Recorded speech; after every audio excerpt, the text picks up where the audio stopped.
Hello guys, এই যে আমাদের ঠাকুর ঘর, আমাদের গোপাল সোনাকে দেখতে কেমন হয়েছে একটু দেখুন দেখুন। লাইক কমেন্ট করবেন। আমাদের গোপাল সোনাটা খুব সুন্দর করে সাজিয়েছি, যদি ভালো লাগে লাইক কমেন্ট করবেন। আবারও বলছি, আমাদের গোপাল সোনার হচ্ছে বিছানাটা দেখুন,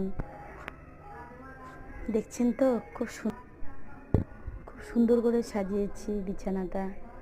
আমাদের গোপাল সোনার মন্দিরটা ভালো করে একটু লক্ষ্য করুন। অল ফ্রেন্ডস একটু দেখবেন, কমেন্ট করবেন। গোপাল সোনা কিন্তু সবার জন্য, বুঝতেই তো পারছেন। আপনারাও চান যেন এরকমভাবে আপনারাও যেন সাজাতে পারেন। Radhe Radhe, Radhe Radhe dear friends. আমাদের গোপাল সোনা স্নান করে রেডি হয়ে